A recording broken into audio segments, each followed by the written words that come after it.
ಮಂಜುನಾಥ್ ಅಂತ PTC ಭೂಮಿ ವಂಚಿತರ ಹೋರಾಟ ಸಮಿತಿ ಕರ್ನಾಟಕ ರಾಜ್ಯ ಸಮಿತಿ.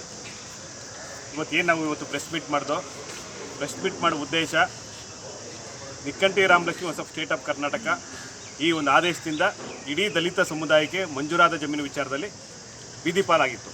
ಈ ಉದ್ದೇಶದಿಂದ 2018ರಿಂದ ನಿರಂತರವಾಗಿ ನಾವು ಇಂದಿನ BJP ಸರ್ಕಾರ ಇದ್ದಾಗ ಸುಮಾರು ಅನೇಕ ಮನವಿಗಳು ಕೊಟ್ಟು ಮತ್ತು ಸುಮಾರು ಹೋರಾಟಗಳು ಮಾಡಿದೋ, ಆದರೂ ಕೂಡ ಉದ್ದೇಶಪೂರ್ವಕವಾಗಿ ಇಂದಿನ BJP ಸರ್ಕಾರ ಈ ದಲಿತ ಸಮುದಾಯನ ಬೀದಿ ಪಾಲು ಮಾಡಲೇಬೇಕು ಅನ್ನೋ ಉದ್ದೇಶದಿಂದ ನಮ್ಮ ಮನೆಗಳು ಯಾವುದೂ ಕೂಡ ಈಡೇರಿಸ್ತಿಲ್ಲ, ಪುನಃ ನಮ್ಮ ಹೋರಾಟ ಕೂಡ ಸ್ಪಂದಿಸ್ತಿಲ್ಲ. ಆ ಉದ್ದೇಶದಿಂದ ನಾವು ಇದು ಕಳೆದ ಫ್ರೀಡಮ್ ಪಾರ್ಕಲ್ಲಿ 208 ದಿನ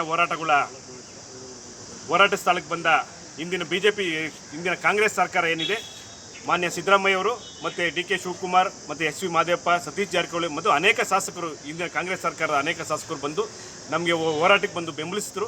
ಮತ್ತು ಅನೇಕ ದಲಿತ ಸಂಘಟನೆಗಳು ಮತ್ತು ಅನೇಕ ನಮ್ಮ ಸಮಾಜದ ಸಾಮಾಜಿಕ ಹೋರಾಟಗಾರರು ಕೂಡ ನಮ್ಮ ಹೋರಾಟಕ್ಕೆ ಬೆಂಬಲಿಸಿದರು. ಈ ಉದ್ದೇಶದಿಂದ ಕಾಂಗ್ರೆಸ್ ಸರ್ಕಾರ ನಮ್ಮ ಹೋರಾಟಕ್ಕೆ ಬಂದು ಬೆಂಬಲಿಸಿತು.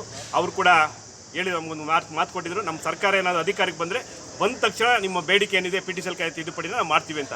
ಅದೇ ರೀತಿ ಅಧಿಕಾರಕ್ಕೆ ಬಂದು ಪ್ರಥಮ ಅಧಿವೇಶನದಲ್ಲೇ ಕೂಡ PTCL ಕಾಯ್ದೆ ತಿದ್ದುಪಡಿ ಮಾಡಿದ್ರು. ಅವ್ರು ಕೊಟ್ಟು ಮಾತನ್ನು ನಡೆಸ್ಕೊಟ್ರು ಮತ್ತು ನುಡಿದಂತ ನಡೆದರು.